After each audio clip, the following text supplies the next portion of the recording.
हरितालिका व्रत पूजा विधीस कशी करावी. हरितालिका हे व्रत कुमारिका सुवासिनींनी करायचे असते. समय भाद्रपद महिन्यातील पहिली तृतीया म्हणजेच हरितालिका व्रत. पूजा मांडणी कशी करावी. चौरंग घ्यावा, पाटावर वाळूचे शिवलिंग करावे, त्या शेजारी वाळूचीच पार्वती तयार करावी. वाळूची पार्वती आकृतीच तयार करणे अनेकांना कठीण जाते. या पार्वती प्रतीक म्हणून एक हळकुंड ठेवावे. चौरंगावर घंटा त्याऐवजी शंख ठेवावा. मध्यभागी गणपती ठेवावा. धातूचा गणपती नसेल तर गणपतीचं प्रतीक म्हणून एक सुपारी ठेवावी, 5 फळं ठेवावी. पूजा साहित्य काय घ्यावं. एका तपकात हळद, कुंकू, उदबत्ती, समई, अगरबत्ती, तेल, तुपावाती, हिरव्या बांगड्या, खोबरा वाटी, नारळ, फुलं, पत्री, कापूर, गुळ घ्यावे. पत्रीची नावं काय काय. बद्री, शमी, करवीर, मालती, केतकी, अर्जुन, देवदास, दुर्वा, मरुबक, धतूर, तुलसी, बिल्वपत्र. काही जर मिळालं नाही पत्रीत त्यावेळी पण फक्त अक्षता घेतल्या तरी चालतंय. पूजेच्या चौरंगाजवळ रांगोळी काढावी.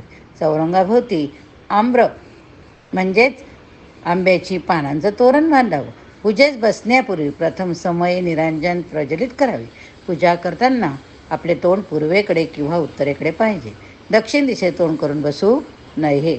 मन प्रसन्न करून एकाग्रतेने पूजा करावी. यावेळी पूजेस ब्राह्मण पाहिजेत असे नाही, मात्र ब्राह्मणास उद्यापनाच्या वेळी शिदा, दक्षिणा, फळं, नारळ, खोबरावाटी पूजेत जे वाहिले जाते ते द्यावे. ज्या चौरंगावर अगरपाटावर पूजा मांडली जाते त्या चौरंग अगरपाटावर अनेक कुमारिका सुवासिनींनी पूजा केली चालते. मात्र पूजा साहित्य प्रत्येकीचं वेगळं हवं. हे व्रत मनोभावी कुमारिकांनी केल्यास त्याचा विवाह त्वरित जुळून येतो. त्यांना मनाप्रमाणे जोडीदार मिळतो. सुवासिनींनी व्रत केल्यास त्यांच्या सर्व चिंता, क्लेश, दुःख, दारिद्र्य दूर होऊन अखंड सौभाग्य लाभते. मात्र हे व्रत एकदा केल्यावर प्रतिवर्षी करावेच असं म्हणताय. व्रतदिनी उपोषण करावे, रात्रीला जागरण करावे. आता व्रतपूजा कशी करावी त्या ऐका. आरंभ. प्रथम गणपती तामनात ठेवून त्यास स्नान घालून स्वच्छ शुद्ध पाण्याने स्नान घातल्यानंतर पंचामृताने स्नान घालावे. पंचामृत म्हणजेच दूध, दही, साखर, तूप, मध. स्नान घालताना काय म्हणावे. कामधेनु समुद्भूतं परमं पावनं पय तेन स्नानं कुरुण्यत्वं हेरंब गणनायका. पय स्नानानंतर शुद्धोदकस्नानं समर्पयामि. पयोदधीतं चैव मधुशंकरायुतं पंचामृतस्नानं समर्पयामि. पंचामृताने स्नान घातल्यानंतर पुन्हा शुद्ध पाण्याने स्नान घालावे. शुद्धोदकस्नानं समर्पयामि. अक्षदा समर्पयामि. गणपतीला आसनावरून चौरंगावर ठेवावे. हात जोडावा, नमस्कार करावा व म्हणावे किंवा ऐकावे. वक्रतुंड महाकाय सूर्यकोटी समप्रभ निर्विघ्नं कुरु मे देव सर्वकार्येषु सर्वदा. श्री महागणपते नमः. गंधपुष्पं समर्पयामि. गणपतीला गंध लावून फुलं अक्षदा वाव्यात. फुलं नसेल तर 2 अक्षदा जास्त वाव्या. श्री गणेश पूजानंतर घंटा पूजन करावे. घंटेला ताम्हाणात घेऊन स्नान घालावे व म्हणावे. आगमार्थ तू देवाना गमनार्थ तू रक्षासां कोर्वे घंटारवं तत्र देवता ज्ञानलक्षणं. श्री घंटादेवे नमः. गंधं पुष्पं समर्पयामि. घंटेला गंध अक्षरा फुलवाव्यात. घंटा पूजनानंतर शंखपूजन करावे. शंखास ताम्हाणात घेऊन स्नान घालावे. स्नान घालताना घंटा वाजवावी. शंख जर नसेल तर परत घंटाच पुजवावी. शंखादो चंद्र दैत्वं कुक्षो वरुणदेवतः कुष्ठे प्रजापतिश्चैव हेग्रगंगा सरस्वती व पुरा सागरोत्पन्न विष्णुना विधुतः करम. नमितं सर्वदेवेषु पांचजन्य नमस्तुते. शंख देवताभ्यो नमः. गंधपुष्पं समर्पयामि. गंध पुष्प अक्षदा वाव्या. दीप पुजावा. दीप देवताय नमः. सकल पूजार्थ गंध अक्षपुष्पं समर्पयामि.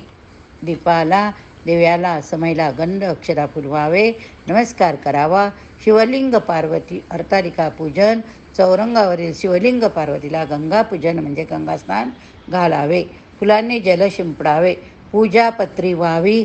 पूजापत्री वाहताना प्रत्येक पत्रीचे नाव घेऊन व्हावे. ओम नमो व्य नमः भद्रिपत्र समर्पयामि. ओम नमो शिवाय करवीरपत्र समर्पयामि. ओम नमः शिवाय शमीपत्र समर्पयामि. ओम नमः शिवाय केतकीपत्र समर्पयामि. ओम नमः शिवाय मालतीपत्र समर्पयामि. ओम नमः शिवाय देवदासपत्र समर्पयामि. ओम नमः शिवाय धतुरपत्र समर्पयामि. ओम नमः शिवाय तुलसीपत्र समर्पयामि. ओम नमः शिवाय बिल्वपत्र समर्पयामि. एकाग्रचित्ताने शिवाचे ध्यान करावे. ओम नमः शिवाय ओम नमः शिवाय 11 वेळा म्हणावे. त्यानंतर पार्वती पूजन करावे. हळदी कुंकू अक्षदा फुलं बांगड्या व्हाव्यात. नमो दैवे महादैवे नमो श्री हरितालिके. नमो श्री हरितालिके पादो पूजयामि. नमो अंबे नमो पार्वती ललाट पूजयामि. नमो नमो श्री हरितालिके सर्वांग पूजयामि. देवी श्री हरितालिके यत् पूजितं जगदम्बे परिपूर्ण तदस्तु मे. तस्मात् कारुण्यभावेन रक्ष रक्ष श्री महादेवे. अन्यथा शरणं नास्ति त्वमेव शरणं मम. नमो श्री हरतालिके नमो श्री हरतालिके. मनोभावे नमस्कार करून अक्षदा व्हाव्या. गुळखोबऱ्याचा नैवेद्य दाखवावा. ते नसेल तर साखर घ्यावी. साखर घ्यावी, नैवेद्य दाखवा. अन्नाचा महानैवेद्य उद्यापनाच्या वेळी दाखवावा. पूजा समाप्तानंतर आरती करून व्रतकथा वाचावी. उद्यापन विधी पुढील प्रमाणे करावा.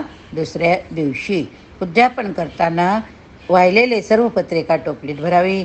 फळे, गूळ, खोबरे, बांगड्या सर्व ब्राह्मणाला द्यावी. ब्राह्मणास शिधा द्यावा, दक्षिणा द्यावी. सुवासिनीची ओटी भरावी. तिच्या ओटीत आवश्यक जे असेल तुमच्या ऐपतीप्रमाणे तुम्हाला जी दक्षिणा द्यायची ते द्यावी.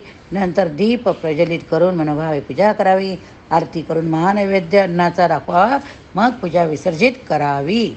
टोपलीत ठेवलेली पूजापत्री गंगेत किंवा विहिरीत सोडावी. शुभम भवतु. शुभम भवतु. आता आपण हरतालिके कहाणीची पूजा केली. आता आपण कहाणी ऐकूया पुढील भागात.